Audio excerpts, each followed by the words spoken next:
Okay, good evening. Welcome back. So we are through with stage one now. Let's move to the next stage, which is the fixing of wire to this sculptured headwear that I just cut. Okay. Now, before I fix the wire, I want to explain something. Now, the size of this cutout wording, the size, okay, it will not be the same thing with the material you are going to use. Now, see what I mean by it should not be the same thing. You have to add 1 inch to the side,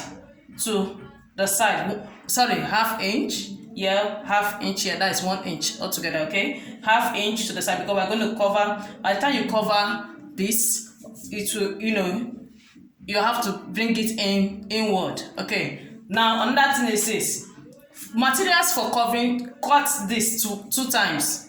That is two, not only once. The material you're going to use, let it be two of this. Do you understand? Two of this, the same size. Two of this, the same size. The one you use and cover on top, and the ones you use inside as the lining. Just as you have mine. Okay, although I covered with feather, I've already covered with feather. But before I covered with feather, I was having this, the same material used for inside. Okay, so it was two of this. One for outside, one for inside, yeah, to line it. Of course, you have to cover the wording. It will not look, even though you are using blue, of course, you have to cover it so that to look neat.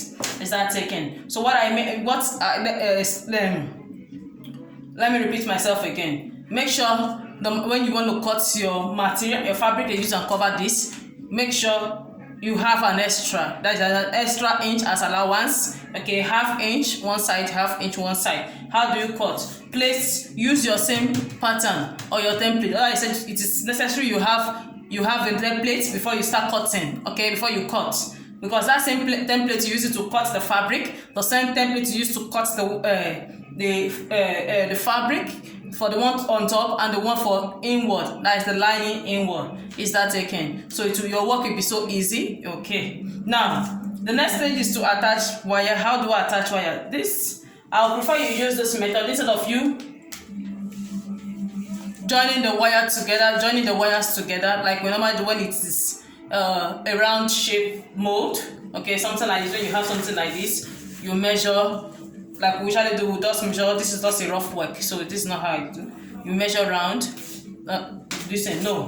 So when you have a shape like this, a shape that is not in accordance, okay, you have to use this procedure in attaching your wire. And what is that procedure? Just start. I would advise you don't place your wire here so that it will not come up. So I will advise you bend it this way. Of course, I'm using soft wire like I explained earlier on. Use soft wire. It will be easy for you to manipulate, okay, as compared to hard wire.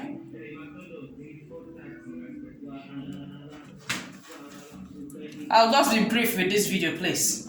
I'll be brief. So in case you don't understand, just listen and listen. You play and replay again. Okay.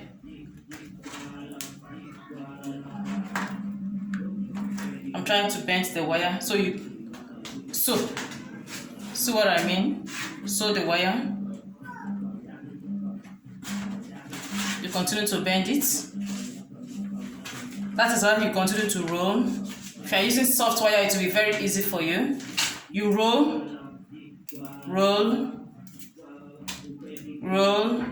attach your wire, roll. When you get to this side, you bring it inward this side, you bend it and bring it out. You bring it to this side. Do you understand? Now when you are done, of course, as you are bending it with your hand, okay, it will come out very well, okay? So therefore you'll be having something like this. So at the end, when you're through with this, and the next one is to cover with your fabric. How do I cover? I'll advise you start from the top. Okay, don't start from this tip, so that This top is always kind of complicated, especially when you don't want to cover with feathers like mine. Okay, that at the end I ended up covering with feathers. But if you want to use that to cover with other material alone without using feathers, I would advise you start from the top so that you will not have issue. Yes, but instead of starting from the tip, okay, when you get to this place that is kind of having a kind of contour, so you will not end up having issue. So start from the top to cover. And how do I cover? You can just put your gum, use your Yoo-hoo gum. Where's that Yoo-hoo gum?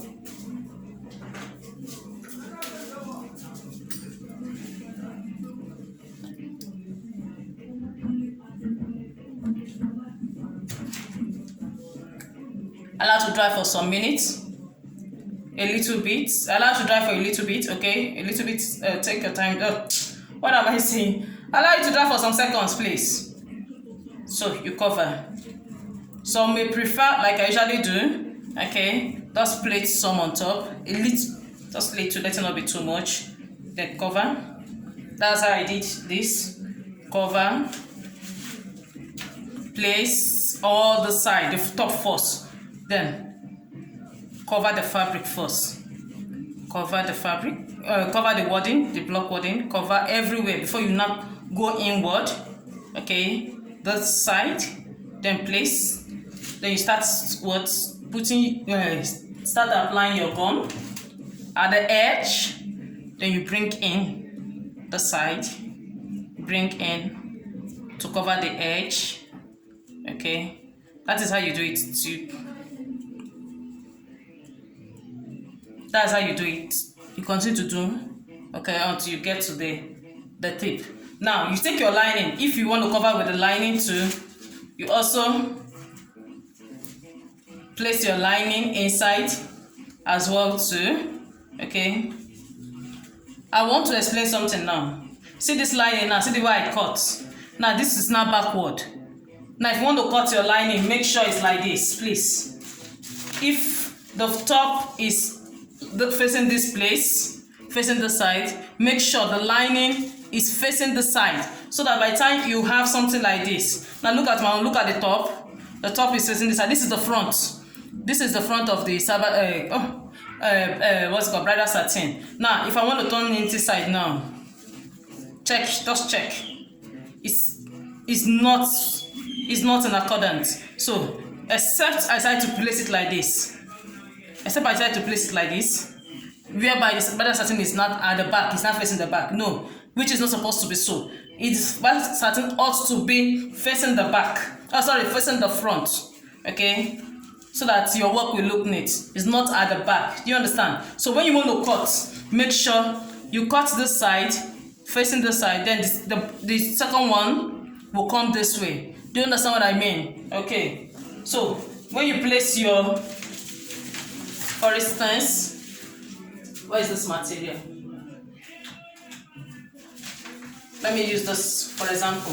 When you place this to cut this way, okay? So when you want to cut this way for one, then when you want to cut the second one, place it like this. Do you understand? Okay. So that's for that. That is for the first method. Now the second method is this. This method is quite easy. For my students that I usually teach, I will tell them, I usually give them different methods. So the one you prefer, you use. Okay, that's one thing about creativity. You should be able to devise many means of getting that particular or your particular headwear. Okay. Now, instead of going through this long journey, just cover your block warden. Cover it. When you cover it, of course, cover both inward and outward, the outside and the inside. Line it as well too. Please don't attach your wire. You don't need the wire for now. Don't attach your wire. Just cover. After blocking, remove it from the mold. Cover inward and outward. Okay, when you are done, now place your template or you place pattern, pin it downward and cut. That one is very, very easy. Very easy. I know somebody will ask me, man, when you are through with cutting, of course, the mouth, what are you going to do? You should, in case you don't want to use feathers. What I will do is this. After cutting, of course, I will use what's it called, Peter sham or this thing to hold the mouth. Anyway, yes, though it will not give you something like this. It will not give you it will not, that is the edges will not look like this, like the first method we are using, but it's still the same thing. Okay, just use Peter sham to hold the mouth, or use any fancy bias strip to hold the mouth. It's not taking. So that is all about sculptured fascinator. Like I said earlier on, these are the methods. There are different types of this thing, sculptured fascinators. You will see these designs that come in form of bowl, chessboard, what's it called, eagle, chicken. You'll be wondering, are these headwears? Okay, they are called sculptured fascinators. Okay, is that taken? So I believe with this method now you can use it to create. You can create different type of design that you want. So it's not a must. It should be the same like my own. So you can just create any design, create any style, okay, from this method I just introduced. And also too, it's not a must to make use of bishop mold. You can use any type of mold to block. And the second method I have is ironing method. That method is very, very easy. I can use that method one, and that I can get 4 or 3 headpiece from that second method. Okay, but that will be for my paid class. Is that taken? God bless you. My name once again is Nena Alice Kalu, with a brand name Nelly Homes of Craft and Skills. Please, I have I have several courses. Okay, several paid classes. My classes are cheap. They are cheap. Okay, I try to make it in a way that it will be affordable for everyone, as compared to the amount I do pay for trainings. Yes, I do pay for trainings. It's not easy when you attend